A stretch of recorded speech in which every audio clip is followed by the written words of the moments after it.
Hello, everyone. Thank you for giving me this opportunity to speak to these questions. Yes, obviously the government, regional district, yes, we're all tied in this together. I believe partnerships are the key, whether it's with nonprofit organizations, private enterprise, to try to tackle this housing issue. I think it's a big concern. Some of the things and the measures I think that can be done or taken are things like rezoning our land to accommodate smaller homes, which the village of Kaslo has done recently. Also, things like, let's see, amending, what do I have here? We've done a few things about regulating short-term rentals to make it, not to take those away, but to actually maybe bring them into compliance with regular business, just to not allow them to overrun. There's some good movements with the village on that right now. The current lands project the village has just completed is a fantastic piece that's addressing, hopefully addressing some of the affordable housing issues. It's identified many pieces of property in our municipality and has sort of helped us target certain pieces that might be the most, we call it the low-hanging fruit, that might be most accessible and easiest to develop for affordable housing. Again, I'll bring up the sewer plan that's just been approved by council last night and passed on to the ministry. Another fantastic piece of work by this council in the sense that this is our avenue to densifying. To start with, Lower Kaslo. We already have in our OCP the space for carriage homes or little cabins on our lots. This enables us to actually implement that plan to densify. Yeah, those are some of the things off the top of my head. Thank you. I forgot to mention there is 2 minutes for that. Thank you, Kelly.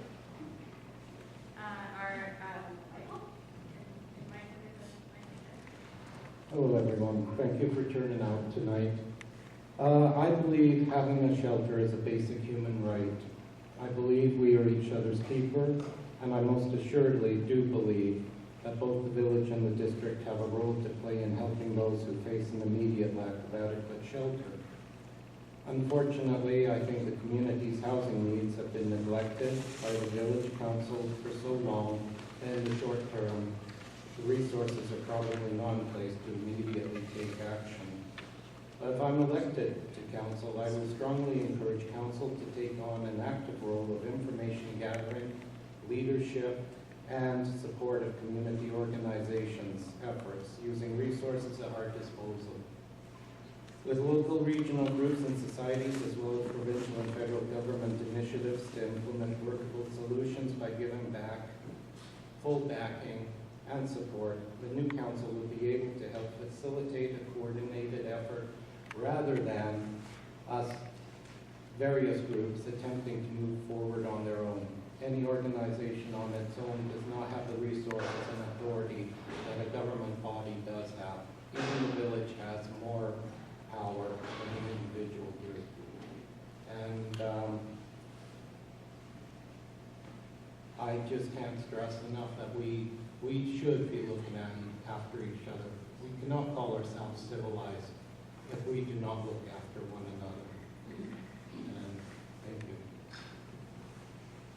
Michael, Henry, get that microphone. Hello, I'm Henry. I am also the liaison from the council and the housing society. For the last year, it was quite energetic in that place. They do a great job, and I think we're going forward. However, the question here, I will keep it plain and simple. It seems to me a little bit like it has a double-sided sword. Like, what do you mean by immediate shelter? Is that an emergency shelter, or are we looking for more of a long-term idea? So, I don't know what to tell you about that too much. I would say yes, we do have some onus on providing something, and we're working on that. And as an elected council, I will be willing to work with the village of Kaslo, IDCK, to help find a solution. and work, of course, with the Kaslo Housing Society. Thanks. Henry, last one, Amy?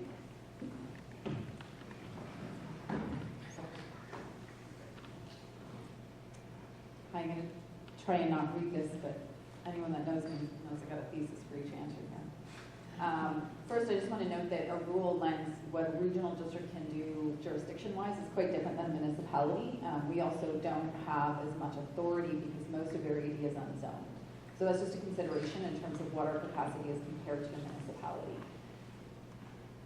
Oh, sure. Oh, there you go. Sorry.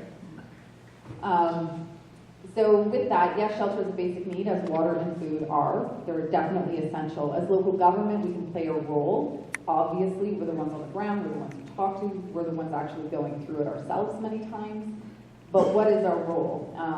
Putting the context in which what we can do and what our capacity is essential to success. There are three things that you must be able to understand and look at when you look at local government's role, and those are the capacity, the jurisdiction, and the funding mechanism. When it comes to capacity, if you come to me as a director and ask for support on a service that is not within the regional district's jurisdiction or existing, I'm my own staff person. I don't have anyone else to do that. So capacity is essential to that. The regional district observed quite a while ago when there was a housing summit put on in 2017 that this was not synonymous with a few communities. This is across BC. It's everywhere. And so they put forward to do a regional housing strategy where the regional district would be able to use its capacity to support on a regional scale. So that's one way we can do things. The other one is we've just announced a regional retrofit program, which details are yet to come, but when you look at the step code and all that kind of stuff, it's all related to that. And the Economic Development Commission that Kaslo shares with Area D will be reviewing the lands project and giving some input on that to the village. We share those conversations. And when it comes to jurisdiction, it's not local government jurisdiction at all, neither is food or water, unless you're the purveyor of it. The BC Building Code, honestly, is one of the biggest barriers, and when we talk jurisdiction, yeah, of course, they're running. Funding, the only money we have is the money we get from you, so that's a huge consideration.